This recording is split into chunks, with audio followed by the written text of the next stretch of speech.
Still working from home, Emma? My sister Sophia's voice dripped with false sympathy. You know, I could probably get you an entry-level position at my firm. Something to get you started.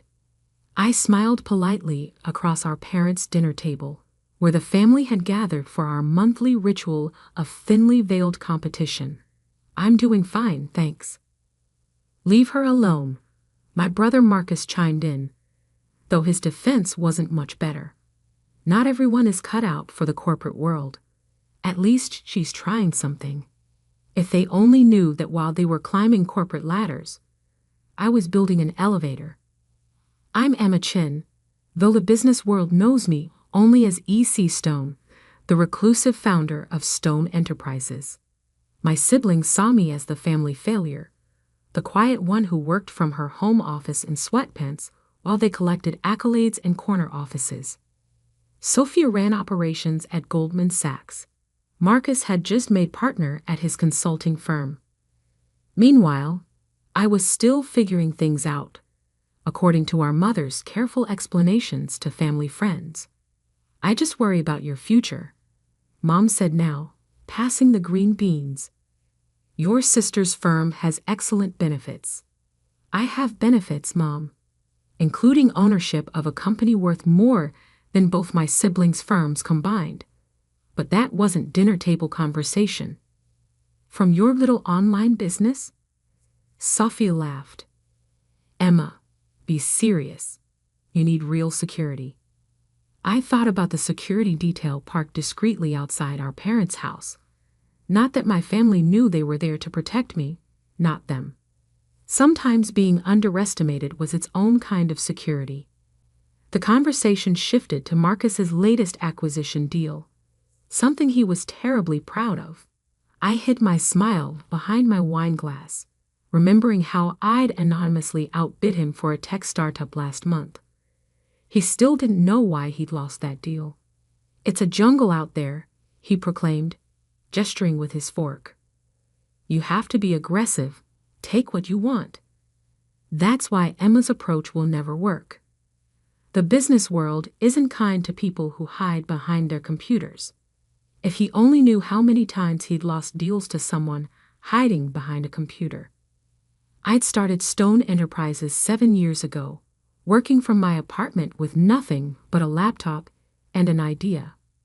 While my siblings chased prestigious titles in corner offices, I'd built something different, a technology empire that operated entirely in the shadows. No public appearances, no press releases with my face, no LinkedIn profile for people to analyze, just results. The idea came to me during a family dinner much like this one, 3 years into my siblings' successful careers and my apparent failure to launch. I just closed my first major contract, a deal worth more than Sophia's annual salary, but the client insisted on complete confidentiality. That night, watching my family pity me while celebrating my siblings' minor victories, I realized something. Anonymity wasn't a weakness, it was power. So I built my company in silence. Every contract, every acquisition, every innovation happened behind the scenes. Stone Enterprises became known for its efficiency, its innovation, and most importantly, its mystery. The business world buzzed with theories about E.C. Stone. Was it a group of investors? A foreign consortium? A reclusive genius? No one suspected it was the quiet woman who worked from home in her comfortable pants, listening to her siblings brag about their modest successes. At least tell me you're saving for retirement, my father said, breaking into my thoughts. I nodded. I put a little away, a little being a few billion in various investments, but who was counting? Speaking of investments, Sophia straightened importantly. Have you all heard of Stone Enterprises? They just acquired half the tech companies in the valley. Nobody knows who's behind it, but they're changing the entire industry landscape. I took another sip of wine to hide my expression. Probably some old men in suits, Marcus said dismissively. The real players, the ones who matter, show their faces. Actually, I found myself saying, I heard Stone Enterprises is run by a woman. Sophia snorted. Please. No woman would hide if she had that kind of success. We have to work twice as hard to be seen as equal. Whoever's behind Stone is definitely a man. If she only knew how many times she'd been on conference calls with me, never realizing that the modulated voice of E.C. Stone belonged to her little sister. Well, Mom said brightly, clearly trying to include me in the conversation. Maybe Emma could learn something from them. About business, I mean. I smiled. Maybe I could. After dinner, as my siblings prepared to return to their prestigious offices and expensive apartments, Sophia pulled me aside. I know it's hard, she said, her voice gentle with pity, watching everyone else succeed while you're still. Finding your way, but you'll get there. Maybe not to our level, but somewhere comfortable. I hugged her, partly to hide my face. Thanks, Sophia. That means a lot. As I watched them drive away in their luxury cars, I checked my phone. 3 urgent messages about a $1 billion acquisition we were finalizing tomorrow. A notification about our stock price hitting another record high. And an email confirming my latest property purchase, a small tech campus in Silicon Valley that both my siblings had tried to acquire for their respective firms. I sent a quick reply authorizing the final paperwork, then texted my driver to pick me up. Tomorrow would be interesting. Stone Enterprises was about to reshape the tech industry again, and my siblings would never know they'd been having dinner with the person they both feared and admired. Sometimes the best success is the kind nobody sees coming, and I was just getting started. The morning after our family dinner, I sat in my home office. Not the cozy workspace my family imagined, but a state-of-the-art command center that occupied the entire top floor of my penthouse. 3 monitors displayed real-time market data, while a 4th showed a video feed of my siblings' firm's stock prices. Both were dropping. Miss Stone, my assistant's voice came through the secure line. Only 5 people knew my real identity, and Sarah was one of them. Marcus Chen's firm is requesting an urgent meeting about the Silicon Valley acquisition. I smiled, imagining my brother's face when he realized he'd lost another deal to the mysterious E.C. Stone. Schedule it for tomorrow. Video conference only. And your sister's team at Goldman? Let them sweat for a few days. They need to learn that Stone Enterprises won't be pushed around by investment banks.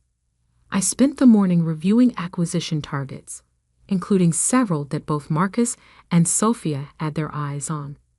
My siblings might be successful by most standards, but they thought too small, too conventionally. While they fought over individual companies, I was quietly building an ecosystem. My phone buzzed. A text from Sophia. Emergency family dinner tonight. Need to discuss something important. I could guess what this was about. Stone Enterprises' latest moves had the entire industry rattled, and Sophia hated not being in control.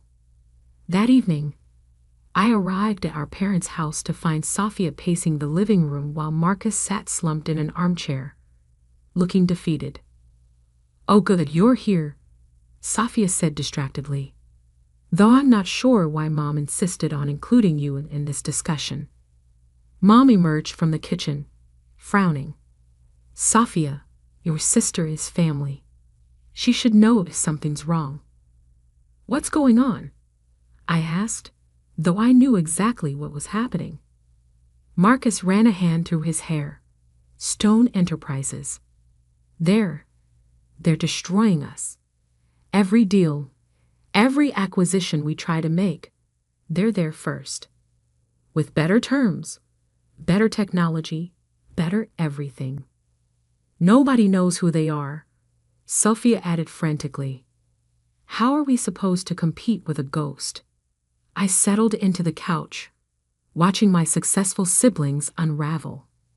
Maybe they're just better at business than you are. Sophia whirled on me. What would you know about it? You've never had to compete in the real business world. You sit at home all day doing whatever it is you do. If she only knew that during our last family dinner, I'd been negotiating a deal on my phone that would effectively cut her department's revenue in half. I read the news, I said mildly. Stone Enterprises seems to be innovating while everyone else is just reacting. Marcus snorted. Easy to say from the sidelines. This E.C. Stone character is a coward, hiding behind lawyers and proxies. Real business leaders show their faces. I thought about the modulated voice I used for video conferences, the elaborate security measures that kept my identity secret. Maybe they just care more about results than recognition. Well, their results are killing us, Sophia snapped. I might lose my promotion over this. The partner track I've worked towards for years, gone because some faceless entity decided to play God with the market. And my firm, Marcus added glumly. We're hemorrhaging clients to Stone's technology division. Nobody wants traditional consulting when they can get integrated solutions from the industry leader.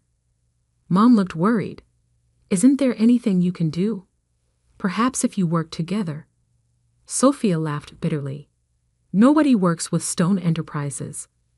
They don't need partners. They don't need anything. It's like they can see 10 moves ahead while the rest of us are playing catch-up. I hid a smile. 10 moves was an understatement. I'd been planning this market transformation for years, watching my siblings' firms' weaknesses, understanding exactly how to disrupt their comfortable positions. Maybe, I suggested carefully, this is an opportunity to innovate, find new ways to compete. Oh, please, Sophie rolled her eyes. Stick to your little online business, Emma. This is real corporate warfare. Just then, my phone buzzed. An alert that Stone Enterprises' latest acquisition had been finalized. The one Marcus's firm had been desperately trying to secure. Excuse me, I said, standing. I need to take this. Another cat video order? Sophia asked sarcastically, assuming I ran some small e-commerce site. I stepped into the hallway, approved the final paperwork with my digital signature, and effectively ended my brother's firm's last chance at competing in the tech consulting space. When I returned, Marcus was staring at his phone in horror. It's done. Stone got them. Wilson Tech is officially part of their empire. Sophia looked stricken. That was your firm's last shot at? I know, he snapped. God, I'd give anything to meet this E.C. Stone character. Just 5 minutes to understand how they think, how they operate. I sat back down, enjoying the irony. Maybe you already have. What's that supposed to mean? Sophia demanded. Just that Stone Enterprises seems to understand something you don't. Success doesn't always wear a power suit and corner office. As my siblings launched into another round of complaints about the mysterious company destroying their careers, I checked my calendar. Tomorrow's video conference with Marcus's firm would be interesting.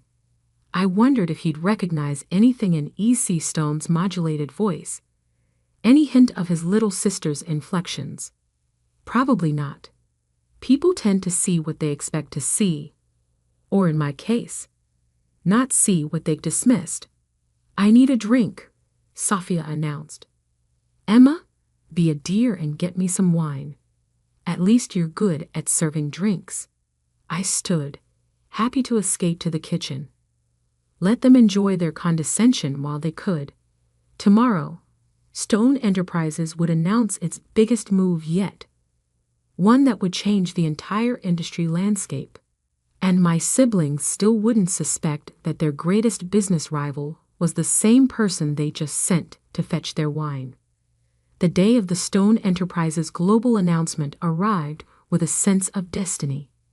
I sat in my home office, watching financial news channels buzz with speculation. The business world knew something big was coming. They just didn't know what or who. My phone hadn't stopped buzzing since dawn. Sophia and Marcus had been texting frantically, sharing rumors and fears about Stone's next move. Their careers, their reputations, everything they'd built hung in the balance. "Miss Stone," Sarah's voice came through the intercom. "Everything is prepared for the announcement. Are you sure about this?" I smiled, touching the small photo on my desk, the only personal item in my otherwise pristine office. It showed my family at last month's dinner, all of them looking at me with that familiar mixture of pity and dismissal. "Yes," I said, "it's time." The announcement was scheduled for 2 p.m. At 1:45, I received a panicked call from Sophia. "Emma, I know you don't understand business, but I need you to listen," she said, her voice tight with stress. "Something big is happening. The whole family needs to be together. Come to my office now." "Your office?" I asked innocently. "Yes, the one at Goldman Sachs. You know, the real office where real business happens." I checked my watch. "Actually, Sophia, I think you should come to my office instead." She laughed sharply. "Your home office?" "Emma, this is serious. Stone Enterprises is about to—" "I know exactly what Stone Enterprises is about to do," I interrupted calmly. "And if you want to understand it, you'll come to my address. Bring Marcus." Something in my voice must have caught her attention. For the first time in years, she actually listened to me. "Fine," she said after a pause. "Send the address." I texted her the details for my penthouse. Let them think it was just an apartment. The surprise would be better that way. At 1:55 p.m., my security team alerted me that my siblings had arrived. I watched on the monitors as they entered the private elevator, both looking confused at the high-end security measures. When they stepped into my office suite, their expressions were priceless. What is this?" Marcus stammered, taking in the wall of screens, the state-of-the-art technology, the commanding view of the city. "My home office," I said simply, standing behind my desk, "where I've been hiding all these years." Sophia's eyes darted around the room, her quick mind starting to piece things together. "Emma, what's going on?" "Please, sit." I gestured to the chairs in front of my desk. "The announcement is about to begin." On cue, the main screen lit up with the Stone Enterprises logo. Global financial news channels all switched to the feed simultaneously. "Today," I said, pressing a button that activated my familiar modulated voice, "Stone Enterprises will reveal its true identity." My siblings froze, recognition dawning in their eyes, as they heard the voice they'd been competing against for years. "No," Sophia whispered, "it's not possible." I pressed another button, and my face appeared on screens worldwide. "My name is Emma Chen. You know me as E.C. Stone." The silence in my office was deafening. "The little sister," Marcus said numbly. "All this time, while you were building your reputations," I continued, my normal voice returning, "I was building an empire. One that didn't need corner offices or power suits to change the world." Sophia stood abruptly. "The Wilson Tech deal, the Silicon Valley acquisitions, everything we lost, was to your little sister who works from home," I finished. "The one you pitied for not understanding real business." The global announcement continued on the screens, but my siblings weren't watching anymore. They were seeing me, really seeing me, for the first time. "Why? Marcus asked. Why hide it from us? I considered the question, because you taught me the value of being underestimated. Every time you dismissed me, every time you treated me like I was less than you, I grew stronger, smarter, more determined. And now, Sophia's voice was barely a whisper. Now, I smiled. Stone Enterprises is acquiring controlling interest in both your firms. Your boards have already approved the deals. As of 3 minutes ago, you both work for me. Marcus collapsed into a chair. Sophia looked like she might faint. Don't worry, I continued. You can keep your corner offices, your prestigious titles. But make no mistake, the real power, the real success, was never in the things you could see. It was in what you refused to see. My phone buzzed. Congratulatory messages pouring in from business leaders worldwide. The mysterious E.C. Stone was mysterious no more, and the business world was reeling. The family dinner this Sunday should be interesting, I mused. Though I think it's my turn to host. What do you say? We can discuss your new roles in my organization. They stared at me, these successful siblings who had spent years pitying their failure of a sister. I could almost see them replaying every dismissive comment, every condescending offer of help, every moment they'd underestimated me. One more thing, I added, unable to resist. I prefer my coffee black, 2 sugars. Since you'll both be reporting to me now, you should probably remember that. The look on their faces was better than any corner office could ever be. Later that evening, after the global business world had finished exploding with the news, I sat in my office enjoying a quiet moment of triumph. My parents had called, alternating between shock, pride, and profuse apologies for ever doubting me. Sarah brought in a final report for the day. The stock market's response was even better than we projected. Your siblings' firms are already showing improved numbers under Stone leadership. I nodded, looking out at the city lights. Success isn't always about being seen. Sometimes it's about seeing what others don't. And your family? She asked carefully. I smiled, thinking of the upcoming Sunday dinner. They're seeing things very differently now. On my desk, next to the family photo, I placed a new nameplate, Emma Chen, E.C. Stone. A reminder that sometimes the quietest person in the room is the one you should watch most carefully. Because while they're watching you succeed, you might be building an empire they never saw coming.